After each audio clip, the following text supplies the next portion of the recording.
Hello again, everyone. My name is Traxxas, and today I want to talk about VAIL and its upcoming extraction mode. I'm also going to talk about extraction shooters in a more general sense, and what I think VAIL's extraction mode needs to be to stand out from the pack. I want to start also by saying that I have no real experience in VR game development. I don't really know what it takes to make a VR game, but I've had over 30 years experience in the gaming space. I love video games. I have a huge passion for games, and I want to talk about this because I'm just excited about it, and I think I have something to bring to the table. First of all, I'm going to talk about what VAIL is and what extraction shooters are. Then I'm going to talk about some VR extraction shooters that are already available. I'm going to talk about some lessons that VR never learned from flat screen, and then I'm going to talk about what VAIL extraction has the potential to be. So yeah, come with me on this journey. We're going to dive right in. I'm excited about it. It's going to be a lot of fun. So first of all, VAIL. What is VAIL? VAIL is a shooter similar to Counter-Strike. It's built around overvalued headshots and the search and destroy game mode. It's fast, it's fun, it's well structured. It's built for competitive play. And what that means is that it's structured in a very concise way, and it's built with the intention of keeping players honest. And I think that's going to be very helpful when they're adding content to the game. And I've kind of been waiting for AX Lab to get to this point with the game where it's like, we've got our foundation in, now it's just building on that, right? And that I feel like is what they've been doing with the new Citadel, with these new deathmatch modes that are free to play and stuff. They've been adding content like crazy because they've got their foundation in. They've even done things like reworked models for optimization, and it hasn't really done anything to hurt the game. Like, the game still plays the same. It's just there's a few things about it that are a little bit more stiff than they used to be, but the game's better optimized, so it's a trade-off. It's just how it's going to be. So a little bit about extraction shooters. Extraction shooters are games built around survival more so than combat. The goal is you come into the game, you have very little resources, and you'll have your resources in a stash, right?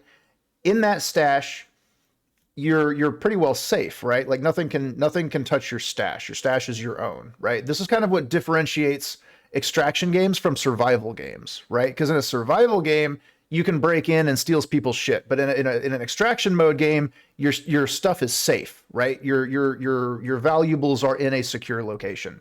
From that secure location, you generally can accept missions and can then deploy out into different maps that play out sort of like death matches, but not really. We'll get more into that in a second.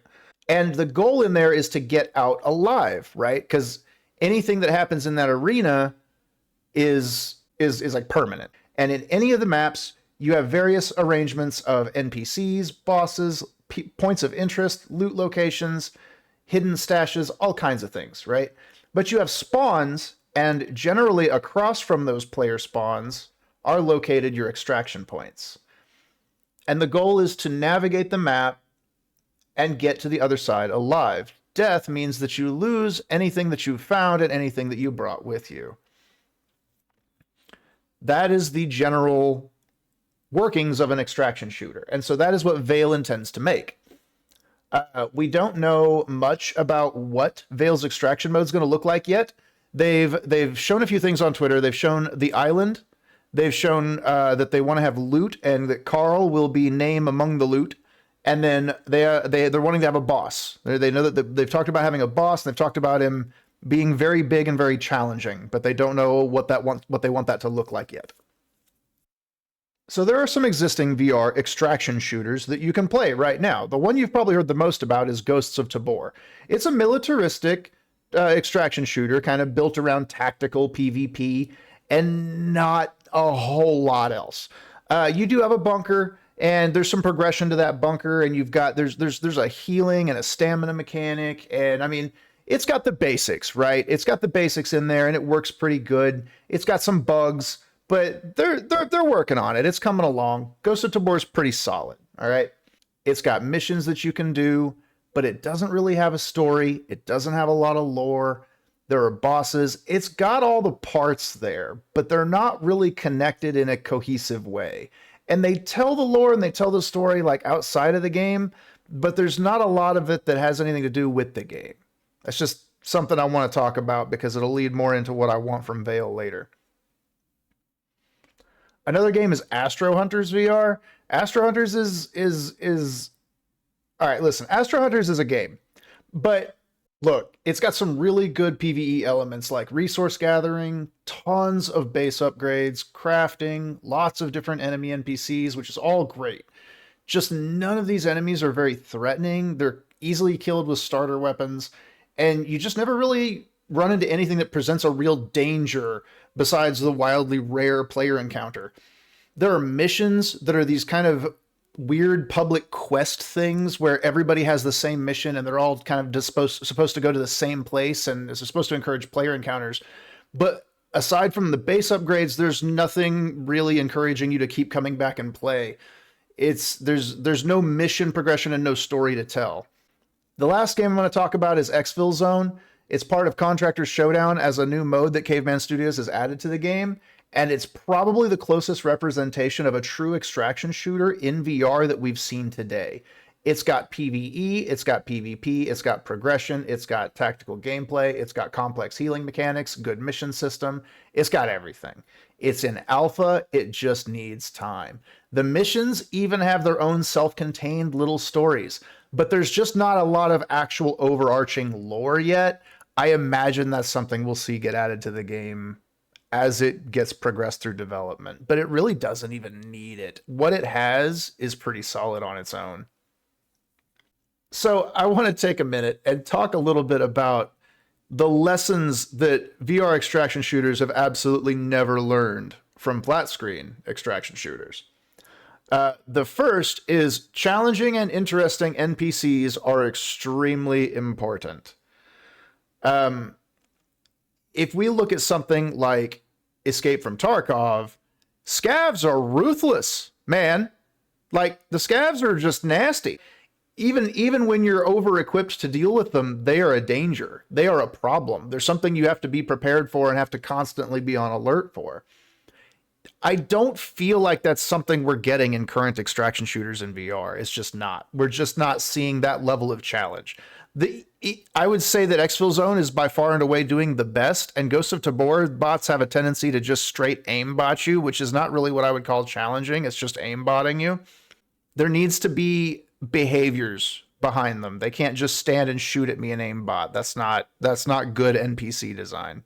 An example I can give of what I consider well-written enemies in VR is Into the Radius. Into the Radius enemies are pretty diverse. They have a lot of diverse behaviors, and they all act differently, and they behave differently in different situations. The mimics that actually behave as, like, police officers, soldiers, hunters, whatever, they actually have archetypes as such and behave as such and will flank, run away, push. They do all kinds of different things. The spawns scurry along bush lines and try to zigzag before they leap at you to try to avoid you and draw fire. The seekers really just run straight towards you, but that's a different behavior. The sliders have a tendency to just sort of gravitate straight towards you, but they also sliders.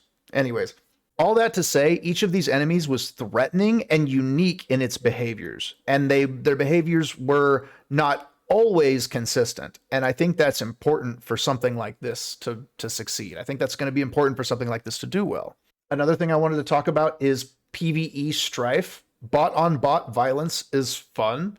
There's not very many games that do stuff like this, but Escape from Tarkov does, and there are other extraction games that do this as well.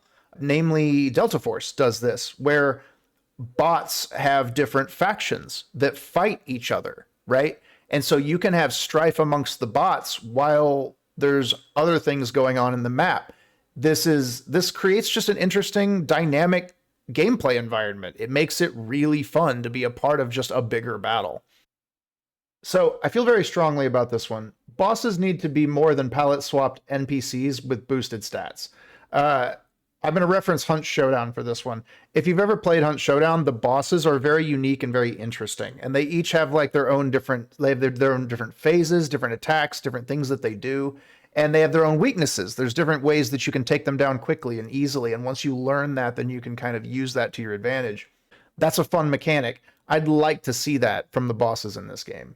All this to say, PvE is a huge part of the extraction shooter experience, and at certain points it needs to be as or more threatening than enemy players. NPC behaviors are important. This is what sets extraction shooters apart from battle royales, right? Because like battle royales, you just drop into the map, you kill each other, and that's it, right? There's no NPCs, there's no other interactions. A extraction shooter map is telling a story. And the map itself is telling a story, but also the NPCs on it, their locations, and how they move through it are telling a story.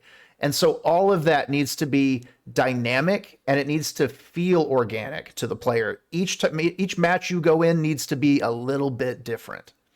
So next I want to talk about VAIL Extraction mode and the role I think it has an opportunity to fulfill, right? Because like we already have some pretty great VR extraction shooters in the space. Like what can VAIL do to set itself apart? Like what can VAIL do to be different? So first, for some context, I want to talk about the current VAIL universe and lore. So right now, we have two factions that exist in the VAIL universe. You have the Rayab that basically exist as the mega corporation that possess Earth, and then you have the colonists that are trying to colonize the stars and generally possess the moon. There is an untold story here with limitless potential. There's an unclear timeline and a vague history explained through the prestiges, but we don't really know much about it. They talk a little bit about like there are no corporate or no more governments, but then they talk about there were governments. So there's definitely a lot of room for explanation here. Lots of room to grow. Currently, there's not, as far as I'm aware, there's not any strife inside the Rayab aside from the colonists like having broken off from the Rayab at some point. And then there's also no strife in the colonist colonies, which kind of seems odd to me when they're also like, there's like separated man-made colonies around the moon. So you would think there would be little pockets of resistance, little separatist groups. That would be something I think would be fun to weave into the lore. So like, yeah, consider splinter factions. I think that would be a good thing to see. I'm nitpicking too about this, but something that I kind of feel lacking in VAIL is that the maps are great in VAIL, but they don't tell the story of VAIL. And I feel like that's something I'd love to see from the extraction shooter, is I want to see the extraction shooter maps telling the story of VAIL. Use that environmental storytelling. Do what extraction shooters are supposed to do and make that map tell a story, right? I just think that's going to be the way to do it well. VAIL has an opportunity to be the action extraction game by making its NPC enemies and PvE elements the focus. Don't get it twisted, I'm not asking for a PvE mode here, but without the PvE elements, what you end up with is kind of just a long-winded S&D. VAIL has tons of PvP options already as it is, and I feel like having just a looter shooter with PvP is just not going to be different enough from the ore mines that already exist. VAIL has a chance to break the mold in terms of what people expect from extraction shooters and to create something truly unique. Loot will probably be guns, attachments, ammo, etc. But what I'd really like to see is a wide variety of trinket loot consisting of relics, lost data, floppy disks, fossils, anything that might be used to tell us a little bit more about the VAIL universe, tell us more about VAIL's history, tell us more about where we are in this universe. Missions should definitely tell a story and get harder as you progress through them. The artifact mechanic from the S&D mode could easily be used here in a more narrative context with this. Like, it could definitely be part of like the story missions that they put up. Another great thing about missions is that they give the player a chance to win even if they lose or die in the raid, as it were. Because if you get in there and you get your mission done and you die, well then it's like, hey, at least I got my mission done. And then you can get rewards from that. You can still benefit from what is ultimately a failure. And I think mitigation to failure is extremely important in extraction game design. So with that, thank you guys for watching. Thank you for getting this far. I appreciate you guys. I know this has been like just one big rant. I've got some final thoughts here, but I wanted to go ahead and stop and say thank you all so much for watching, for getting this far. Some final thoughts I wanted to talk about, it would be really cool if they used the Rayab colonist model as the same as sort of like a Yusek Bear from Tarkov or a Ghost Volk from Tabor. Like, it would be really cool if you actually made a character that was like, or like you picked a faction and then that was like your default faction, but that was also your faction in the exfil mode. I think that would be really fun. Going out on a limb with this one, it would be really fun if they had faction-specific mission chains. That's getting a bit out there, but it would be really cool. It'd be really neat. Another thing I want to talk about that I don't feel like is as important for the VAIL extraction mode, but I think it would be cool. It may be something that they add later. I don't know. But it would be cool to see bunker progression as an implementation in VAIL. I don't know if that's something planned. They have a great bunker. There's a great space already for that. So it would be nice to see them use that. It'd be nice to see that implemented. I had actually thought it would also be really cool if you could leave the bunker and maybe do like a small PvE scav raid like once a day. I think that would be a really good way to A, introduce players to the new mode, and B, it would give players a way to get some lower tier loot as kind of freebies to help keep them going if, you know, times get hard, because that happens in extraction games, right? We all fallen on hard times in an extraction game. Don't lie to me. I know you have. Something else I could see them implementing later down the road would be crafting. And if they did implement crafting, I think it would be interesting for them to implement something like material pockets or even a safe container, something where it's like you could collect materials and then keep them even if you died, because they're just raw materials you're using to craft stuff anyway. They're not going to be super high tier. You know what I'm saying? Again, you're looking for ways to keep the player in the game, but not punish, like the player's going to get punished by death by dropping all their gear as it is, right? You don't want to make death so punishing that a player can end up in the negative, because that's just not fun. So you want to keep ways to keep subsidizing experimental gameplay. Talking a little bit more about the maps and like what I'd like to see from maps, I think it would be cool if they did, you know, maybe a crashed colony ship, did some Rayab factories, like show us some of the places you talk about in the lore. You know, put us in those places. Show us some of the battlefields from the history, you know. Give us that opportunity to explore the VAIL universe on that level. That's what we want to see. In closing, all I really have left to say is just I feel like PvE, making the PvE really strong is going to be the way this is going to succeed, and it's going to be a massive flex. Nobody else has done that. Nobody else has got a strong PvE system in their multiplayer shooter. Nobody else has that. If VAIL sets this up and they do this right, this could be a pretty revolutionary thing. This could be pretty big. So I'd like to see that. Let me know what you guys think in the comments. Thank you all so much for watching. I hope you enjoyed the video, but let me know what you guys think about this. Let me know what you guys think about the VAIL extraction shooter and what you think about extraction shooters in general. And let me know what you want to see from this. Let me know if what I said was like interesting to you, or if you were like, oh no, that sounds terrible. Like, let me know. I'm curious to know what you guys think. Thank you all so much for watching, and I look forward to seeing you next.